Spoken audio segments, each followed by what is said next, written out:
Bismillahirrahmanirrahim.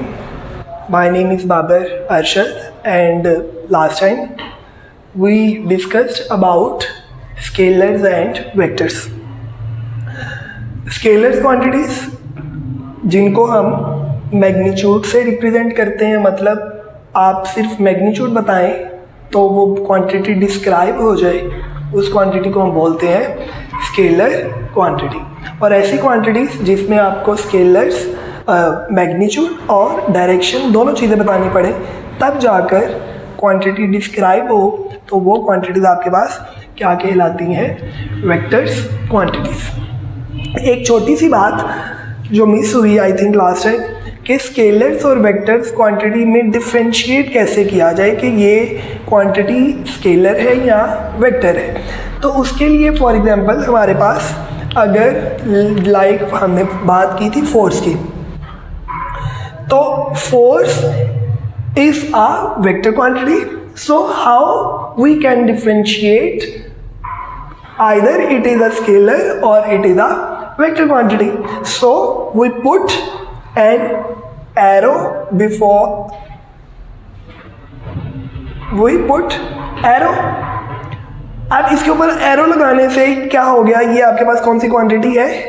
Vector quantity. इस तरह आप स्केलर्स और वेक्टर में क्या कर सकते हैं? डिफ्रेंशिएट कर सकते हैं। एक तरीका तो ये है आप एरो लगा लें। दूसरा तरीका आपके पास क्या है? आप इसको बोल्ड करके लिख लें, बोल्ड लेटर्स की फॉर्म में लिख लें, तब भी इसका मतलब है ये कौन सी क्वांटिटी है? वेक्टर क्वांटिटी है। और यहाँ आप सिंपल इसके ऊपर बार लगा दें तो तब भी इसका मतलब है ये कौन सी क्वांटिटी है? वेक्टर क्वांटिटी है। बट अगर स्केलर क्वांटिटीज हैं तो सिंपल, जैसे हमने बात की थी लेंथ की, तो सिंपल आप उसको एल के साथ, डिस्टेंस की बात की थी आप उसको एस के साथ, सिंपल हम इनको इस तरह रिप्रेजेंट कर सकते हैं। इस तरह हम इनको डिफ्रेंशिएट कर लेते हैं कि कौन सी क्वांटिटीज आपके पास स्केलर्स हैं और कौन सी क्वांटिटीज आपके पास वेक्टर्स हैं। और टर्म्स एसोसिएटेड विद मोशन जब हमने स्टार्ट किया था तो उसमें हमने क्या चीज़ पढ़ी थी? पहली जो टर्म थी वो कौन सी थी? पोजीशन की। पोजीशन क्या था? कि किसी भी पॉइंट की लोकेशन को बताना with respect to some reference point, वो आप एक्चुअली में क्या बता रहे होते हैं? उस ऑब्जेक्ट की, उस पॉइंट की पोजीशन के बारे में। Clear? So next terms are distance and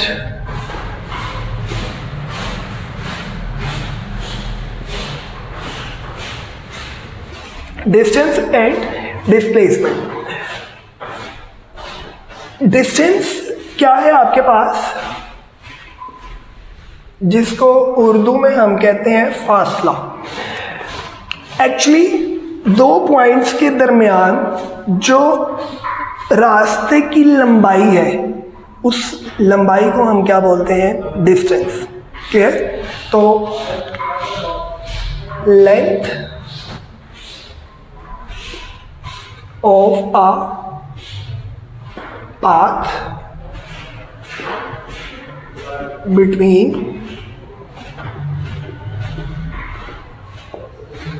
two points, दो पॉइंट्स के दरमियान पाथ की लेंथ, उसको आप क्या बोलते हैं? डिस्टेंस।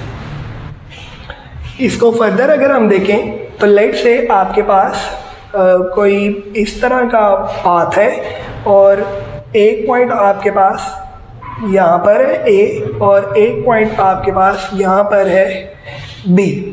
तो ए पॉइंट से लेकर बी पॉइंट तक इस पाथ की जो लेंथ है, इस पाथ की जो लेंथ है, वो लेंथ आपके पास क्या कहलाएगी? डिस्टेंस। क्लियर है कि ए और बी के दरमियान इतना डिस्टेंस है। डिस्टेंस को हम रिप्रेजेंट करते हैं, जो डिस्टेंस का सिंबल है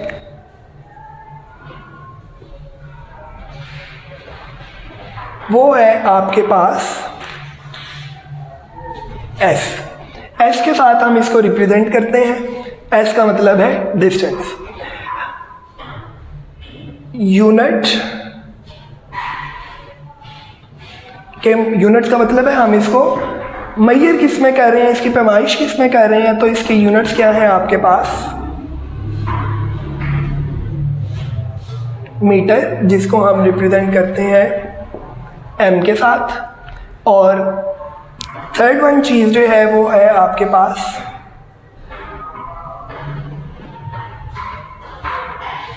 क्वांटिटी कौन सी है, तो इट इज अ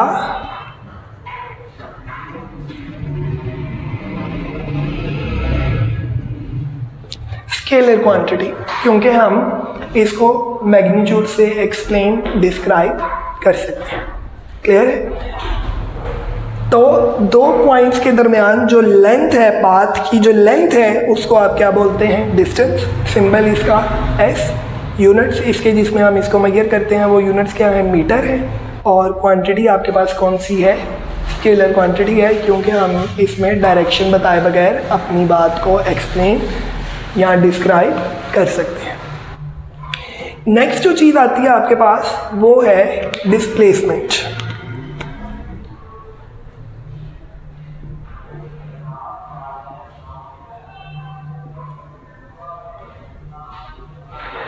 अच्छा जी, डिस्प्लेसमेंट क्या है? डिस्प्लेसमेंट आपके पास क्या है, बेसिकली ये भी डिस्टेंस ही है, लेकिन ये दो पॉइंट्स के दरमियान शॉर्टेस्ट डिस्टेंस है। शॉर्टेस्ट डिस्टेंस मतलब कम से कम, जिससे कम और कोई ना हो। तो डिस्प्लेसमेंट क्या है, shortest distance between two points is called displacement. Like here, अगर हम बात करें A और B के दरमियान शॉर्टेस्ट डिस्टेंस कौन सा है, तो A और B के दरमियान ये रेड वाला जो है ये आपके पास कौन सा है, शॉर्टेस्ट डिस्टेंस है। इससे कम और कोई नहीं हो सकता। अगर आपने A से B तक जाना है तो अगर आप शॉर्टेस्ट पाथ को फॉलो करना चाह रहे हैं तो वो ये रेड लाइन वाला हो सकता है, इसके अलावा कोई और नहीं हो सकता। इसलिए इट इज डिस्प्लेसमेंट। क्लियर है? तो shortest distance between two points is called displacement. इसका सिंबल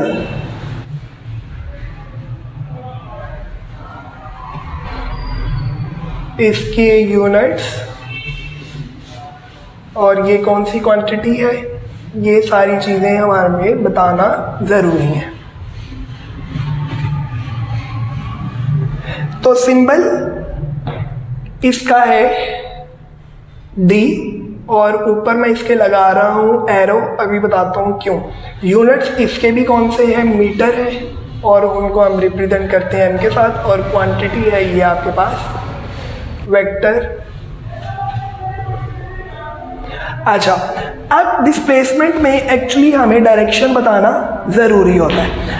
अब जब डायरेक्शन बताना ज़रूरी है तो इसका मतलब है मैग्नीट्यूड और डायरेक्शन दोनों है। तो ये आपके पास कौन सी क्वांटिटी है, vector quantity. That's why I put an arrow here. Clear? तो D ऊपर एरो, या हम इसको बोल्ड करके लिख लें, तब भी इसका मतलब है ये कौन सी क्वांटिटी है, वेक्टर क्वांटिटी है। क्लियर है? नेक्स्ट हम चलते हैं स्पीड एंड वेलोसिटी पर, जो हमारा नेक्स्ट टॉपिक है। Speed and velocity. सबसे पहले आ जाता है speed.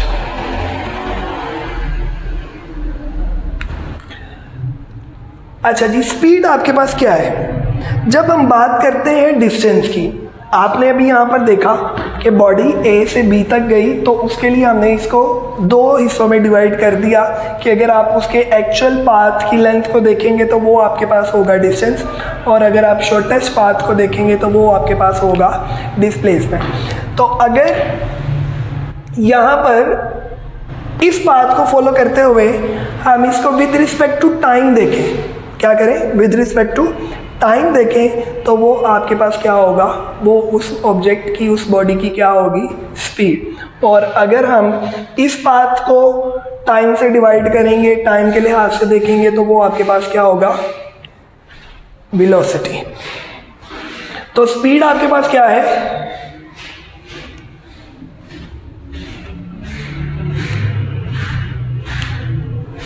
Rate of change of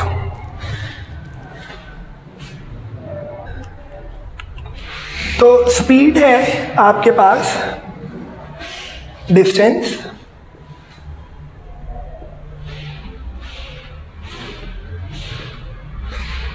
covered in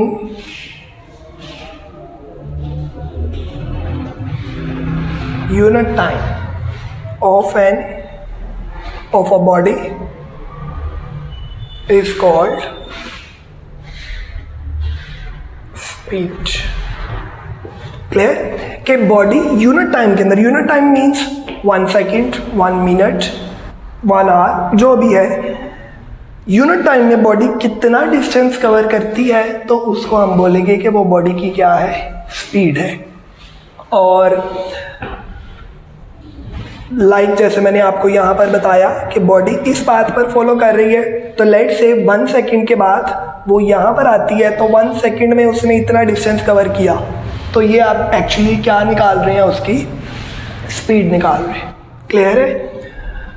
तो स्पीड का जो सिंबल है वो आपके पास क्या होता है, उसी तरह यहाँ पर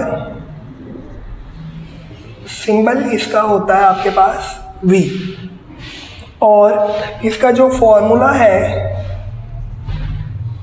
वो है आपके पास speed is equals to distance, जिस तरह भी हमने डेफिनेशन से पढ़ा, डिस्टेंस ओवर टाइम। तो डिस्टेंस का सिंबल s, टाइम का सिंबल t और स्पीड का सिंबल v। तो ये आपके पास बेसिकली आपकी 9th क्लास में ये बेसिकली फर्स्ट बेसिक फार्मूला है जो आप लोगों का आगे 10th first year second year और आगे भी ये फार्मूला यूज़ होगा। और फर्दर अगर हम यहाँ से s की वैल्यू निकालें तो वो आ जाएगी v × t। ठीक है, अच्छा जी, यूनिट्स की बात कर लेते हैं। तो यूनिट हमेशा हम फॉर्मूले से निकालते हैं। डिस्टेंस का यूनिट है मीटर और टाइम का यूनिट है सेकंड। तो यूनिट क्या आगे, मीटर पर सेकंड, जिसको हम अलहदा से आप लोग उस पर हेडिंग बनाकर लिख सकते हैं। तो ये एक्चुअली में आप लोग नोट्स भी तैयार कर रहे हैं और आप लोगों का कॉन्सेप्ट भी जो है वो क्लियर हो रहा है। तो ये इसके यूनिट्स आगे। क्वांटिटी कौन सी है, it is a scalar quantity. तो कहाँ लिखे, यहीं पे लिख लेते हैं। ये आपके पास कौन सी क्वांटिटी है, स्केलर क्वांटिटी है, क्योंकि यहाँ पर डायरेक्शन बताना ज़रूरी नहीं है। नेक्स्ट हम चलते हैं यूनिफॉर्म स्पीड पर।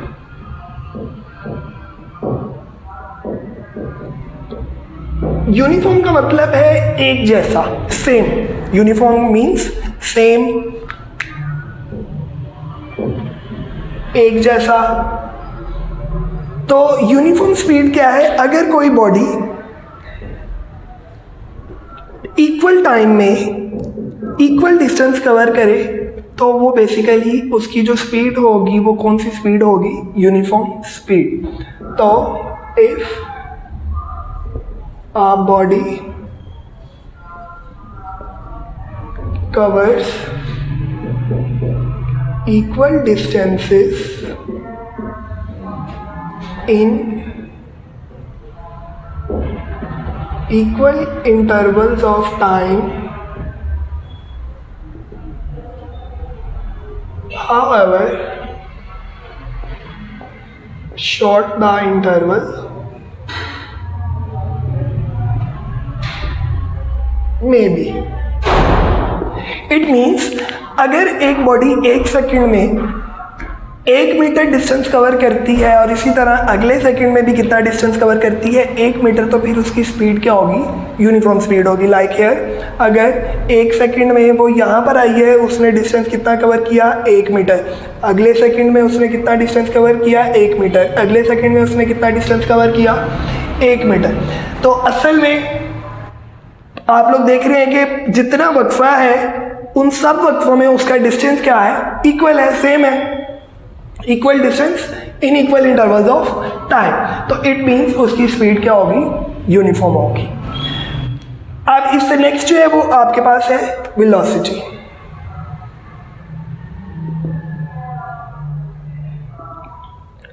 वेलोसिटी क्या है आपके पास, rate of change of displacement या रेट ऑफ डिस्प्लेसमेंट, इसको आप लोग क्या बोलते हैं, वेलोसिटी बोलते हैं। मतलब अगर बॉडी इस पाथ पर मूव कर रही है तो इस पाथ पर अगर आप लोग उसको टाइम के लिहाज से देखते हैं कि टाइम के लिहाज से उसने कितना डिस्टेंस कवर किया है, जो कि आपके पास डिस्प्लेसमेंट है, तो then basically we are calculating its velocity. Clear है? तो rate of change of displacement या simple rate of displacement, rate का मतलब होता है with respect to time. Time के लिहाज से जब भी हम बात करेंगे तो इसका मतलब है आप एक्चुअली क्या कर रहे हैं, बॉडी को टाइम, उस डिस्टेंस को या डिस्प्लेसमेंट को टाइम के साथ डिवाइड कर रहे हैं। तो इसी तरह यहाँ पर भी कुछ बातें बताना ज़रूरी है। फर्स्ट ऑफ ऑल इसका सिंबल इसका v है, लेकिन ऊपर आ जाएगा एरो, क्योंकि ये आपके पास क्या है, एक वेक्टर क्वांटिटी है। क्यों वेक्टर क्वांटिटी है? क्योंकि यहाँ पर डिस्प्लेसमेंट यूज हो रहा है, तो डिस्प्लेसमेंट भी वेक्टर क्वांटिटी है, तो वेलोसिटी भी आपके पास क्या होगा, वेक्टर क्वांटिटी होगी। अच्छा जी, फॉर्मूला।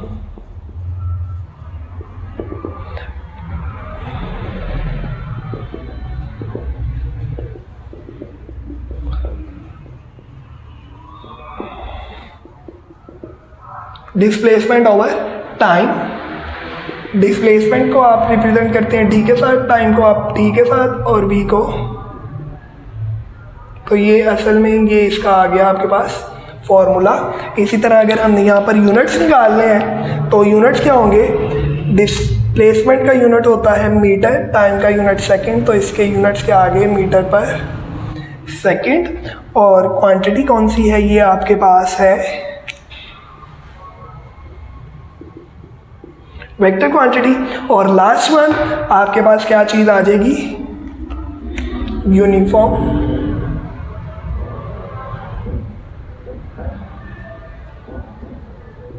तो यूनिफॉर्म वेलोसिटी उसको मैं नहीं बता रहा, क्योंकि यूनिफॉर्म का मतलब क्या है, सेम। तो सेम का मतलब ये हुआ कि जैसे हमने यूनिफॉर्म स्पीड में बात की थी कि अगर बॉडी इक्वल डिस्टेंस कवर करे इक्वल इंटरवल्स ऑफ टाइम में, मतलब वक्त के बराबर वक्फों में बॉडी एक जितना डिस्टेंस कवर करे तो उसको बोलते हैं यूनिफॉर्म स्पीड। इसी तरह अगर वक्त के बराबर वक्फों में इक्वल इंटरवल्स में बॉडी इक्वल डिस्प्लेसमेंट कवर करे तो वो उसकी क्या होगी, यूनिफॉर्म वेलोसिटी। लाइक हियर, अगर बॉडी एक सेकंड में 1 मीटर मूव करे और अगले सेकंड में भी कितना मूव करे, 1 मीटर, अगले सेकंड में भी 1 मीटर, तो आप लोग देख रहे हैं इक्वल इंटरवल्स में उसका जो डिस्प्लेसमेंट है वो आपके पास क्या है, इक्वल है, तो फिर उसकी जो वेलोसिटी होगी वो आपके पास क्या होगी, यूनिफॉर्म वेलोसिटी होगी। आज का लेक्चर थोड़ा सा लेंथी था लेकिन ईजी है, इसमें कोई मुश्किल चीज़ नहीं है। आप लोग इसको यहाँ से भी देखें, बुक से देखें, और इसके नोट्स बनाएं और इसको याद कर लें। ठीक है, थैंक यू, अल्लाह हाफ़िज़।